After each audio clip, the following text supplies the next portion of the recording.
when you do something one way karmically, right, it has three times worse effect or better effect than what you did. So the question I have for you is that, do you want to receive $3 or more, or do you want to lose $3 or more every time you take a step? Hey, I'm Harrison. When was the last time you had a deep, meaningful conversation with somebody? If it's been a while, don't worry, you're in the right place. This podcast is designed to open your mind to new perspectives and topics in the realms of health, personal growth, and, well, life. Welcome to the Let's Talk About Life podcast. What's up, everybody? Welcome back to the Let's Talk About Life podcast. My name is Harrison King. Thanks so much for tuning in to this episode of the show. This is going to be a good, if you want to kind of get out of a rut and start making a little more money, if you're in a good place and you want to still make more money, if you want to learn how to deal with your money in a better way, this is the episode for you. I'm very excited to share with you. It is a whole new perspective about finances that I've never really thought about or talked to anybody about. So I'm so excited to be able to share that with you. And thank you again for being here and putting your health at the front of your life, making it a priority, something that you want to be doing and focusing on your personal growth. And if health is something that you want to be improving in your own life, then you're going to want to get yourself a pair of these. If you're not watching the video, that's right, they're my Natural Blocks blue light blocking glasses from Natural Academy. My friends over at Natural Academy, we've had them on the show. All right, we talked all about nature, all kinds of things. And if you watched or listened to that episode, you're going to know how important these glasses really are for your health. Why? Well, they block 88 to 100% of the blue light spectrum, the harmful blue light spectrum. They are Canada's best quality blue light blocking glasses, and they're going to help you remove headaches from looking at screens all day. It's going to start to regulate your circadian rhythm, help just deal with being inside in this artificial environment, and make things better for you, starting with your eyes, protecting them, right? So you want to head on over to naturalacademy.com. That's Naturo academy.com. And you can use the code Harrison10 when you check out, and you're going to get 10% off these bad boys. All right? You make sure to check them out because you want to improve your health by getting yourself a pair of these. All right? Sounds good. Now, I sat down with Ash Shukla today, and he has a remarkable story. Moved to the United States in 1989, had $20 in his pocket. That is all. And he had quite the struggle, but he is a holistic financial and business consultant right now. Yeah, you're probably wondering what that is. Have you ever heard that before? Holistic finances, stuff like that. What is that? Well, we're going to talk all about it. He talks about chakras and that kind of thing. It's phenomenal. The thing about Ash is that he's not just about just the money. All right, which is what most financial advisors are, because that's what they do. It starts with from within. He's focusing on fixing things within, which is such an incredible, unique approach. Now, enough of me talking. Let's get into my chat with Ash Shukla. Thanks so much, Ash, for being here. This is really exciting. I'm looking forward to this chat because this is something kind of different than what we've talked about before. But before we get into kind of the topic I want to chat about, I really want to know about your story because it's pretty unique. And from where where you came from and where you are now, a lot has changed. So why don't you tell us all about you? Okay, Harrison, first of all, thank you so much for having me, everybody here. Really appreciate you. So, my friend, listen. So my story is very simple. I came here from India in 1989 with $20 and no English, grew up here in Maryland. We ran into financial services in 1994. I wasn't bad. I was pathetic. I had to blackmail my dad through my mom to get my first sale. That was my beginning of my career. Then I became a financial advisor. I was managing over $300 million in assets. I left the banking world that I was in 2004. I started my own company. At that point, I made that successful. And eventually I became a keynote speaker. I have helped over 5,000 businesses. I've received a congressional honor for my work. I've taken several businesses, entrepreneurs, over $1 million in revenue. And have written a book. I wrote a book in the past called Sell Like Crazy. And now I'm writing a new book called Financial Chakras. Wonderful. And your whole thing, if you go right on your website, it says you're a holistic financial and business consultant. Now, I really want to dive into that. You say a holistic, because that's not something you hear very often. right? And it's obviously unique and it's working for you. So why don't we talk about that? What is it, and what do you kind of do? Yeah, so basically, look, I've been in the financial world all my life, and I've been consulting for some time now, right? So I've been looking at what makes a business success, or what makes a profitable business, for that matter. So many people talk about, like, having a business, and it's like, worth multi-million dollars, and there's nothing wrong with that thinking. I believe that a good business is a well-rounded business. A good business has a specific structures in place to make predictable revenues first, before you go into, like, making mega profits. So for me, so of course, like, because I'm a founder of Financial Chakras, right? So we talk about chakras and alignment because everything begins from within, and you are the business in many entrepreneurial journeys. So if you're not managing yourself well, then it's hard to also manage your business. So very simply speaking, when you are really running a good business, you need to be well rounded in all aspects, or you should be well rounded in all aspects of the game. And you should do what you love to do to begin with, but more importantly, once you have found that, then it's time to really move on to the next step and take some measurable steps to build a profitable and sustainable business, or a sustainable life for that matter, over a long period of time. Yeah, and it sounds like it's really focusing on not necessarily start with the business itself, because it starts with you and the employees and that kind of thing. Now, you mentioned chakras, and I know what they are. I'm sure a lot of people do, but if people don't and aren't really into that thing, why don't you talk a little bit about what they are and how are you implementing that into the financial world? Yeah, so basically, chakras are seven energetic centers in your body. They start from the base of the spine and they go up. Now, these are also primary hubs for your emotion. So if you think of the word chakra, the word itself in Sanskrit, it was written up in around 1800 BC in the oldest text called the Vedas in India. And that word means wheel, right? So inside of your body, there are seven, think of them as like your wheels.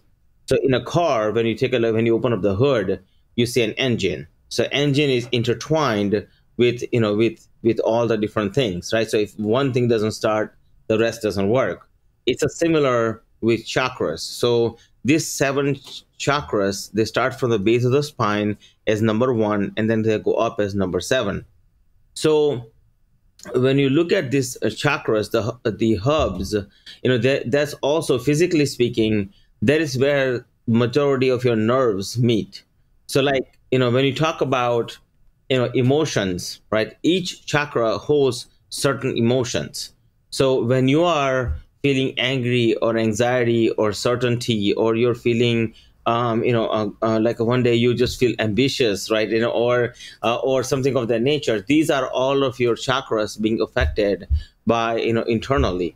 So these are called chakras. Now, what happened with me, Harrison, is that in my quest of success in 2008ish, I got scammed, and I lost some money, and I said, you know what, I will make sure that this never happens to me again. And I'm a very introverted guy, so I had to go within, and I went within, and then I asked my grandfather. My grandfather was my hero.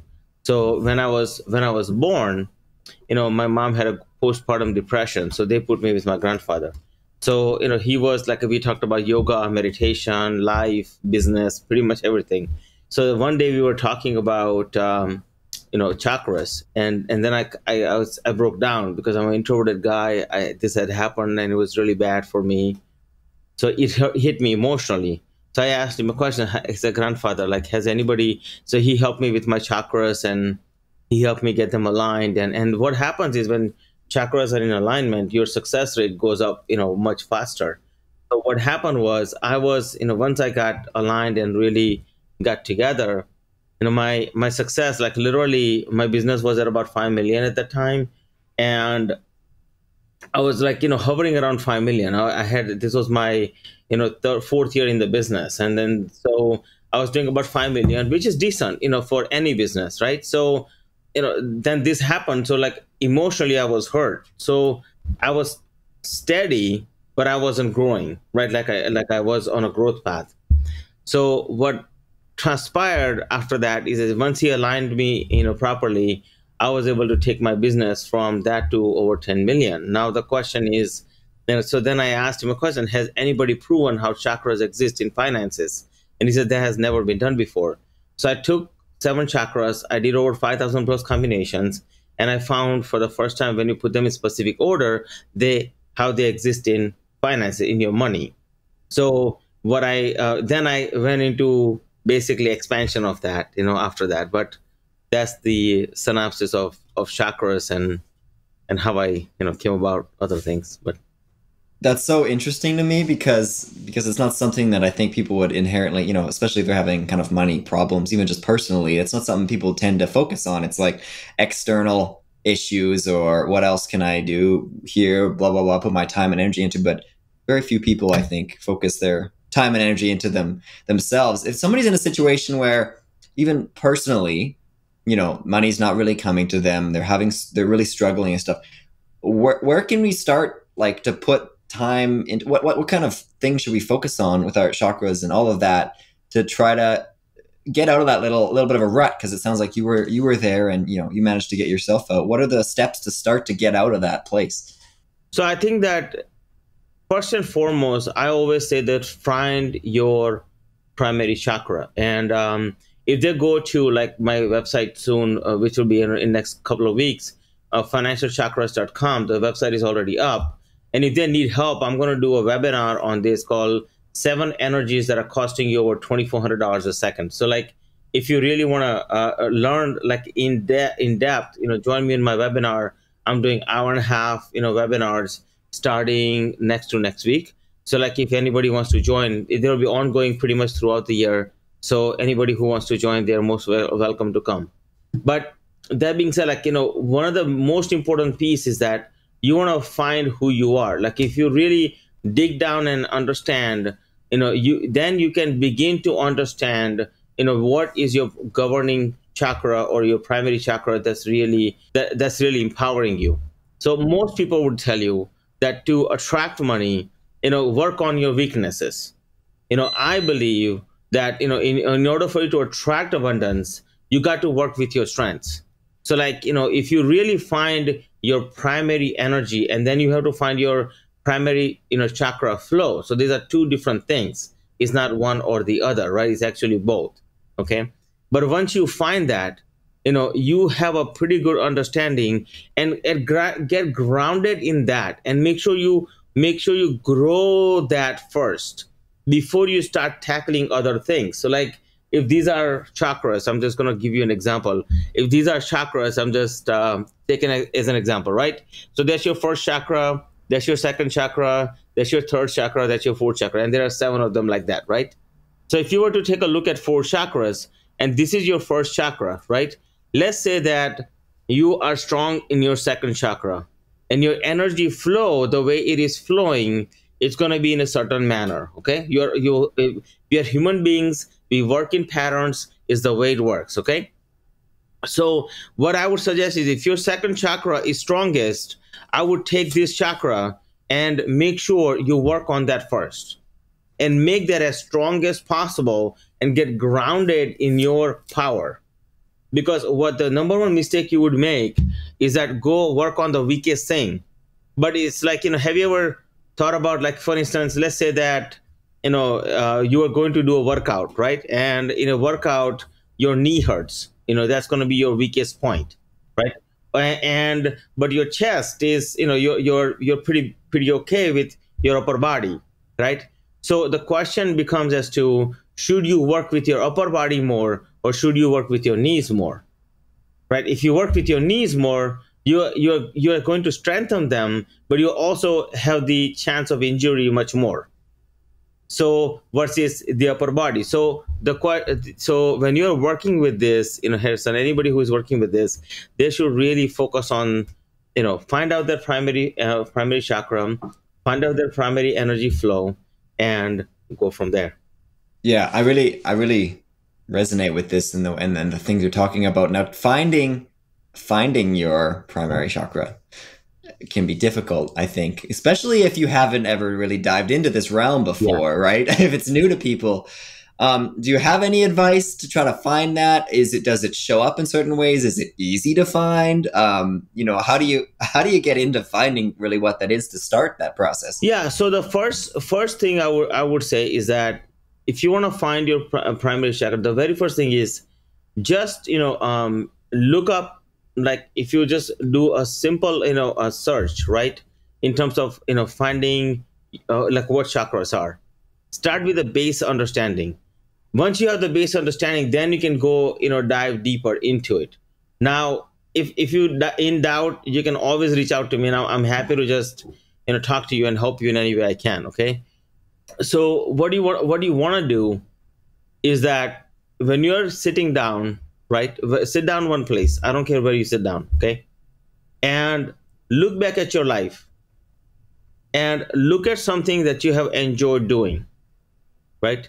Or ask yourself, where are you coming from? Just as a surface level understanding, right? If you just sit down and do a home test, what you can do is sit down in a place. Doesn't matter where you sit down. Just make sure it's a quiet place where you can reflect and you're not, getting distracted all the time. So once you sit down, right, start thinking about what is it that you have done that you have enjoyed. Like I'll give an example. One of my clients now, I was talking to her about a year and a half, almost 2 years ago. I met her at a speaking engagement, and I was talking to her. She was in sales, and when she was talking to me, she's like, "I'm in a in this particular insurance company. I'm selling. I'm having struggles. I don't know what to do, and I can't seem to find my flow, my energetic flow."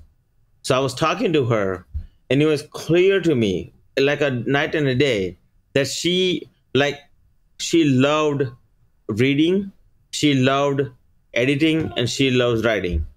So just knowing this basic information from her about her, I was able to tell her that you're in the wrong place. You are not, your flow is not where you are at.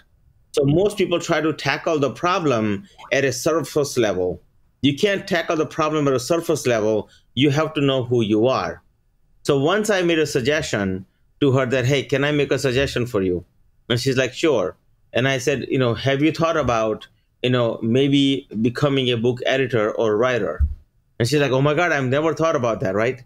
Since that conversation to now, she is making, let's just say 4 to 5 figures, per month, right, in cash flow. But more importantly, she's now able to reach her goal, and she was able to unblock. Now we did a lot of other work with that, but we were able to establish that. And today she's so happy. She's like, Ash, like you changed my life, right? But if you sit down and think about it, what's your primary chakra? It will help you. Like it's something that you really enjoy doing. But go ahead. Sorry, Harrison. No, you just said something interesting, like even the wording you said unblock. Like it just sounds like, I think there's a lot of people out there who are just kind of feeling blocked. We're hitting a wall, and it's because we're not letting that energy to flow. And when you think that way, which again is not, at least in Western culture, is not super common. I think it's becoming a little more common to talk about that, but letting your energy just go where it wants to go. I mean, if you just listen to yourself. I have a interesting question here. I want to know, because I think this is something a lot of people do. Just even the way that we think about money, I think has a lot, obviously, to do with the way we handle it and all that kind of things. What are some common mistakes that people are doing, even just the way we're thinking and talking and acting around finances and things like that? Yeah. So basically, when you sit down and think about this, right, as far as like the money is concerned, and you really want to understand. So for instance, like we came here from India, right? After we coming here, within 1 year we bought a house. So the question is, how did we do that, right? Did we do magic? No, right? It was hard work and dedication, right? Because I was the first one to get a job. I would go to school in the morning, at so from morning to afternoon. And of course I didn't speak English, so I was like, hi, bye, that was my end of my English.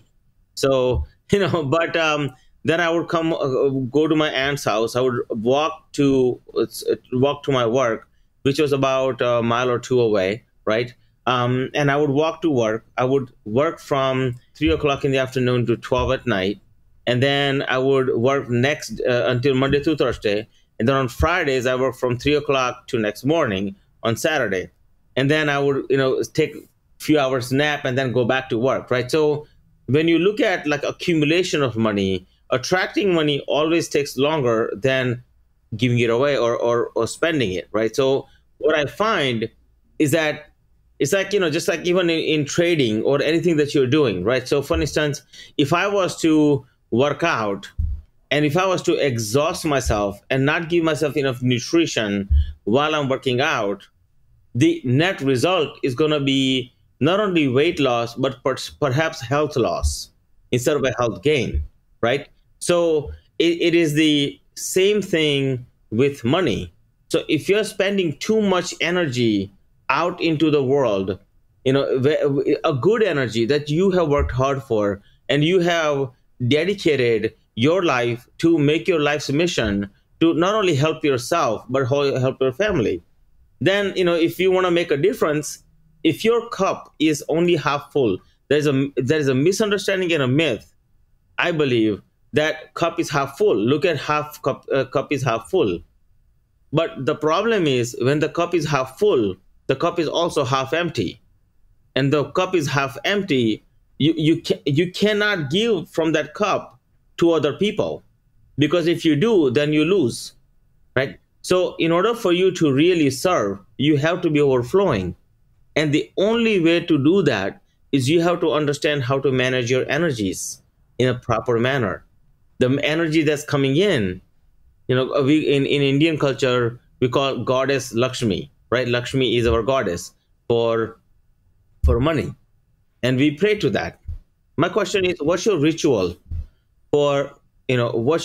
for asking for money, to the universe? Are you like, and are you praying to the universe, give me in like gobs and gobs of money, like say, hey dear universe, give me like, sunshine on me in form of gold and throw it at me and I'll just catch it? Or are you saying, hey, like, hey dear universe, grow a tree in my backyard and instead of leaves put money on it, right? If that's the prayers, then I have to tell you, my friend, it's wrong prayers, because prayers are there to help you align yourself and to build your base, right, and make sure that you have peace. Because if you're seeking prosperity but you're not seeking peace, you're going to have problem, because prosperity always follows peace. Peace never follows prosperity. So the question becomes is, which way? Can you have both? Yes. But you have to go in a certain steps. It cannot be that all of a sudden, yes, you might have a windfall. I'm not saying no to that. I don't think there's anything wrong with having windfalls. But at the same token, what the pleasure you'll get by working hard, by dedicating, by staying diligent, by growing, right? So like in my financial chakras program, when I help you get better financially, right, we take you through a process called unlock, unblock, attract, and build. So like, unlocking, we help you unlock, understand your energies and exactly where you are. Unblocking is all about understanding grounding. For the first time, you'll know how to measure your emotions in dollars, which I'm sure you have never heard of before. You have heard of how to measure everything else, but when was the last time you heard how to measure your emotions in dollars? So, so I'll teach you how to measure your potential and measure your emotions in dollars. But at the same time, we'll get grounded financially. So first step is just making sure you understand energies and how they flow. But second step is now how to utilize them and get grounded. And once you're grounded, now you can go into attraction phase. But what everybody wants to do is they want to go straight to the building phase and they want to make all this money, right? Hence the prayer for the most people is, dear universe, sunshine on me, and instead of the sun rays, throw gold at me and I'll just catch it. And that's my friend, I have to tell you that maybe it's time to change that a little bit. Yeah, for sure. What I'm really hearing is that a lot of people that may be struggling with that, and I think just a lot of people in general, are kind of skipping all those main steps. And when we're looking outside for the answers, where there really are, you can't get to that point where you're just asking for. There's definitely something to putting it out there into the universe, abundance and stuff like that. But that's not. You can't just go, okay, I need money, so that's the first thing I'm going to do. If you're not aligned, yourself. You did mention now a little bit about abundance and stuff like that. When you get to that point where you can do it, what are some great ways to kind of attract money by your thoughts and your actions and just kind of how you interact with the universe? Once you get to that point and you've done the work, talk a little bit about kind of financial abundance, I guess. Yeah. So financial abundance comes in many forms, right? So am I saying that if you're not making a certain amount of money, you don't have to give something back? No. But the question is, what else can you do? So for instance, I'll give you an example. Let's say that it's Christmas. I'm just making something up, right? In Christmas, it's said that, we exchange gifts. Santa comes and gives us gifts, right? Now, adults conversation here, right? I'm not talking fantasy land, but adults conversation here. Does Santa come? Absolutely. Because it's us. It's in our heart, right? He's in our heart. So now the question is the feeling, is the environment, is the atmosphere that we are creating for our family. With us, if it's Indians, we celebrate Diwali, our New Year, right? In the same way. What does all festivals have in common? Gathering, meeting the family, hugging, laughing, having a great time. This is a great gift that we are giving in form of abundance. Now, the question becomes as to, do you have to, in a Christmas time, do you have to give elaborate gifts to make somebody happy? What I have found is that what people really look for is appreciation. And the most important thing that they are looking for is appreciation and saying, hey, thank you so much for everything, right? In some way, shape, or form. So the question becomes is, how do we go about doing this, in a proper manner? And if you take mini steps, look at this big picture in Christmas, how much money you're spending, and what could you do differently to spend little but gain so much abundance, just in your heart, and of course keep the money in your bank account that you do have, right? So that being said, start thinking, shift your mindset a little bit to give, when you're going to the place, let's say you go to a coffee shop and you buy a coffee, right? So, okay, you're exchanging money. You give them $2-3, whatever it is, for the coffee, and that tells you I haven't been to Starbucks in a long time. So, but that being said, but let's say it's $2-3 for the coffee, right? So that being said, when you give that, do you thank the person who is giving you the coffee, who is taking the time and saying, hey, you know what? Yes, I'm here to serve you. Are you accepting that energy as, oh, give me my coffee, thank you, right? Let's just move on. Or are you saying, truly, thank you for taking the time to doing the extra work? When was the last time you passed on a currency of kindness? Because if you don't do that, when you don't spend the currency of kindness doesn't come back. It just doesn't fall from the sky. You have to make it come, it comes to you when you truly become that way. So same thing with Christmas, right? When you are really kind, think about how you feel. But instead of feeling one time a year that way, what if you could feel like that all the time?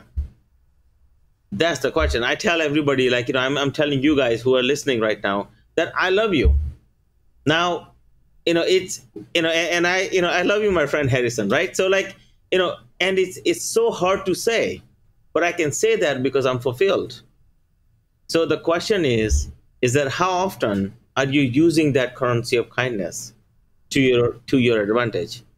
And that completely cool, because we're talking about finances also. I mean, that applies to just life, Yeah. Hmm. obviously, but finances as well. Applying that kind of say attitude of gratitude or whatever you want to call it, Yeah. but being grateful. And I've heard a lot about that, and even just saying there's little kind of affirmations, things you can say to the universe thanking you, but specifically the people that are, if you're getting something, you're paying for something, or you're getting money for somebody, it's coming from a person, being grateful to the person, but also just to the universe. If you're stuck kind of feeling like money's not coming, you're not really feeling like you can be grateful because there's not, quote unquote, much to be grateful for. That's kind of a hard thing to change in your mindset. How do you start to switch that mindset to go feeling like I'm stuck in this place, I'm not going to get out, there's nothing to be grateful for, to changing that so then you can unblock that and let it kind of, things start to flow? Yeah. So one of the simplest way you can do, Harrison, is that look, I understand you might not be able to find thousands of dollars or whatever, right? But what if you can take a $1 bill, right? And when was the last time you thanked that energy for coming in your life?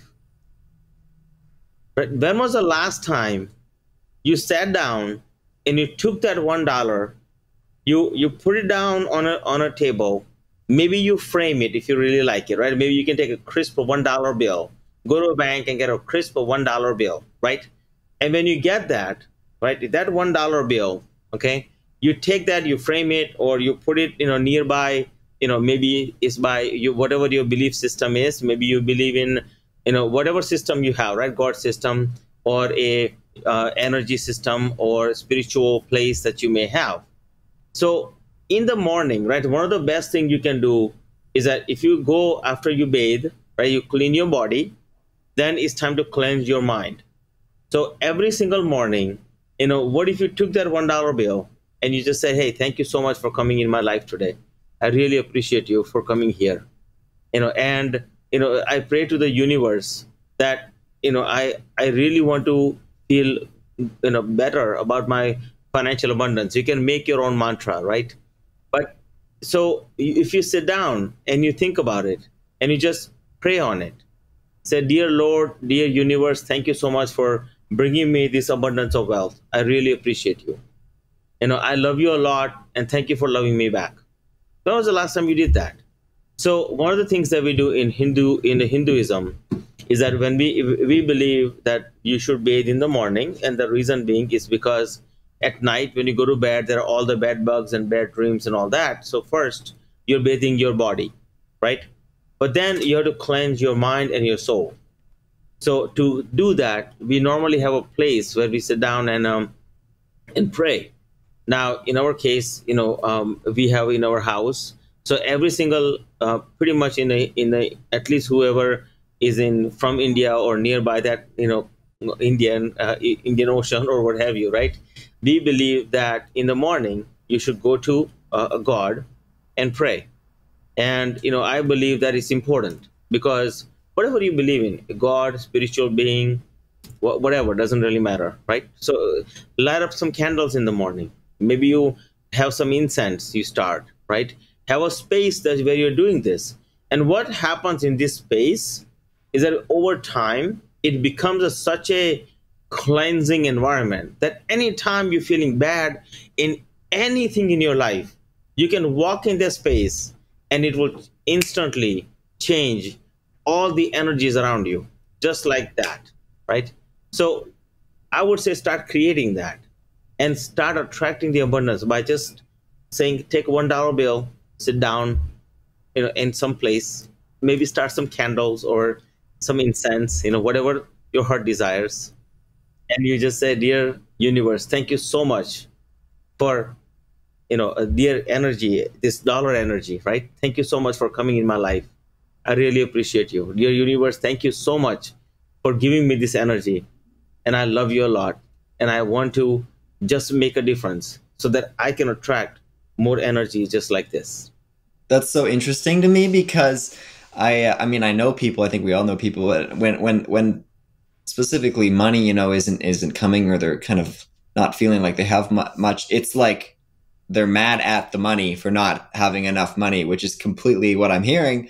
It's the complete opposite, like wrong approach, because you're not gonna be able to move forward if you're saying, oh, like, why is there no more of you, whatever, and you're kind of upset with it. I mean, it's it's an object, has energy itself. So if you wouldn't kind of treat a person like that. I don't know. I just really like the way I would never have thought to do that. And it's something that I'm going to do now too. I mean, just kind of, it's not like you're not trying to say worship your money, right, in that kind of way, but it's just like, thank you, thanks for giving it to me. Yeah, exactly. So it's not about worshiping the money, but it is about worshiping your inner soul. So what you're really doing there is you are actually your primary chakra that I talked about earlier, right? Your primary energy and primary energy flow. You are actually thanking internally, and you're glowing that because you're working from strength, right? So that's actually beginning to illuminate and grow. And as it's glowing, you are now able to do other things which you couldn't do before. So the point of that exercise is not that you're worshiping the money, right? If you're really worshiping the energy that is necessary in order for you to attract that abundance. Because that $1 bill, actually, the safety, what you're looking for is certainty. You're getting rid of uncertainty. That actually lies in your Mul Adhar chakra, your first chakra. Your first chakra is your base of your spine, which is the hardest to work on. It takes the longest and the hardest to work on, because if you look at divine energy, when it's coming from the sky, like if you take a look at any religious belief, you will see energy is coming from the sky, right? It's not coming from ground and going up. It's coming from the sky and going in. So think of it like a mining, if you have a gold mine or you have an oil mine, right? So if you are mining for the oil or the gold, you have to go deep into the Earth's atmosphere to find that, right? It's the same thing with your Muladhara chakra. So it's your base chakra. When you find that, when you balance that, you're really looking for certainty. But to look for that certainty, right? To find that certainty, you have to dig inside.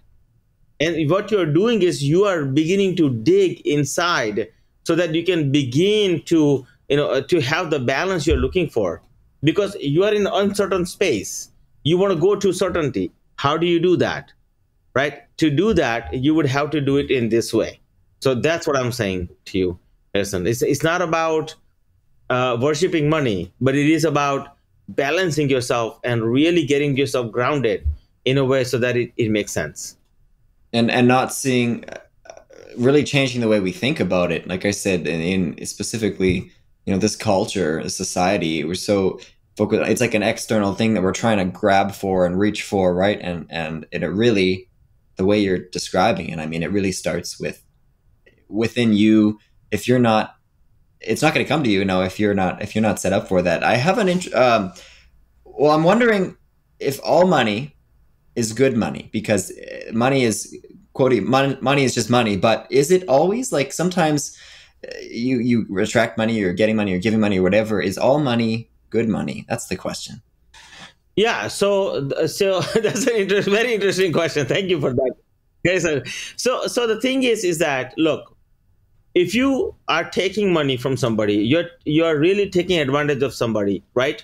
That's karmic energy. And in the karmic energy space, so there are, in your body, what happens is like this, Harrison, is that there is chakras, right? These are your energy centers. But then there is prana, which is your breath, right? So what controls this flow, part of the control is prana, right? It is used quite a bit in yoga. But then comes, there are 70,000, what do you call this, command centers in your body, right? That gives different commands. That's why, you feel energized and sometimes you're down and sometimes you're confused and sometimes you're like, like all that is all inside, right? Then there is a, astral body, there is etheric body, there are other, there's other outer layers of energy that really goes out about, 4, what do you call this, almost 4 feet, like a out. So when you are doing this, what you're doing is not only you are healing yourself internally, but you're also polluting your pond. This think of it as like a temple, right? You're polluting your pond. So if you have a nice pond, and let's say there's a mineral water in it, right? And there's a one just simple drop, one small drop of poison inside. Would you drink that water again? Probably not, right? So the question is, are you putting that drop on purpose, right? Unknowingly, we could say we can still filter it out, right? Maybe to some degree. But if you deliberately dropped a poison in that pond, would you drink that water from your own pond? And if the answer to that is no, then the question is that should you be taking advantage of people, coming from the bad place of like just taking advantage of somebody, right?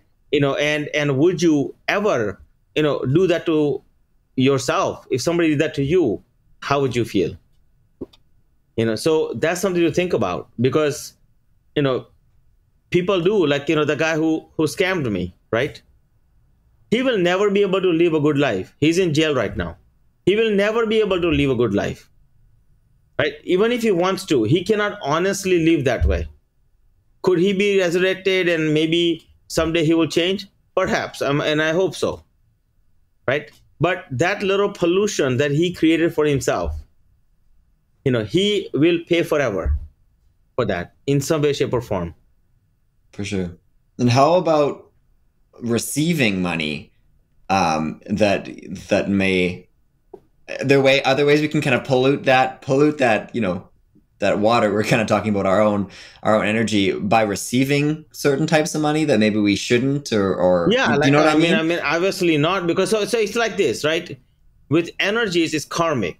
So in karma, rule of karma is, or a rule of universe is that every action, a rule of physics says that every action has an equal and opposite reaction, right?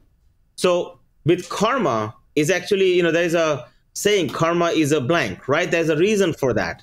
The reason being is because when you do something one way karmically, right, it has 3 times worse effect or better effect than what you did. So let's just say that you took one step towards accepting money in a bad way, right? If you took $1, that means your risk that you took by accepting that $1, your risk is going to be $3 or more you're going to lose to keep that $1. Versus if you take the risk of, $1, right, in a good way, not risk, but if you do a karmically something really good to receive that money, and you make sure you are, serving the way you should be serving, and you really served in from a good way, then you are going to receive, $3 or more. So the question I have for you is that, do you want to receive $3 or more, or do you want to lose $3 or more every time you take a step? So that's where the line is, right? So many times I'll see in entrepreneurial space or in a business space is that, people do this all the time, and they say, well, I'm in business, I can make thousands of dollars from somebody. I was doing this math with, I went to this event on learning on certain things. Now, this particular event people, they spend good amount of money, let's just say, right, to put on this event. They broke even to put on that event, no problem. But to receive their money, further down the road, right, now they're going to make good money, doing this particular event. But what I found out is every year they find themselves in a rut. Every year they have to do the same thing. It's like a grind. It's like a little rat, little rat running in a little cage and running around. I did a simple math, Harrison, and I said, if they had just done this, they would have made 3 times more money, and they wouldn't have to hustle, and they would have done right by the people who attended, right? So that was the most important piece. So really the question is, do you want to go 3 steps forward, or 3 or more steps backward. And I've heard this a lot, never explained that way, because I really like you're explaining through use of karma, but I've heard a lot of people and, successful business people and saying how when they were kind of starting up, really focusing on giving when they can, or just giving in general, because that comes back to you. That's when you're going to get that money, right? When you're sharing it with others. And even if you feel like you can't, doing whatever you can to give, and not, I guess the important part to mention is not doing that stuff for your own benefit. You have to give because and be grateful towards others because you genuinely feel that way. Because if you're doing it kind of maliciously because I'm going to give to them so I get more back, that's already you're not working it the right way. You already put the poison in the pond. That's already done. You know what I mean?